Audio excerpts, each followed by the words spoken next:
এখন যাবো হচ্ছে আমি দিদির বাড়ি। আমি রেডি হয়ে তোমাদের সাথে কথা বলছি, তো বাই। সো ফ্রেন্ড, দেখতেই পাচ্ছ আমি এখন আমার দিদির বাড়ি চলে এসেছি। এমা, দিদি কই? এটা তো দিদির ঘরে আমি চলে এলাম, কিন্তু দিদি এখানে নেই।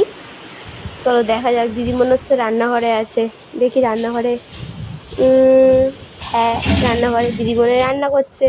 আর এখন আমাকে দিদি খেতে দিয়ে দিল আসার সাথে সাথে ভাত, ডিমের ঝোল আর শুক্তো। আর জামাইবাবুর সাথে আমি খেয়ে দিয়ে এখন আমি বেরিয়ে পড়ছি বাড়ি যাওয়ার জন্যে। অন্ধকার তো, চলো বাড়ি যাওয়া যাক। রোড দিয়ে যাবি তুই? এখন বাজে রাত 11টার সময়।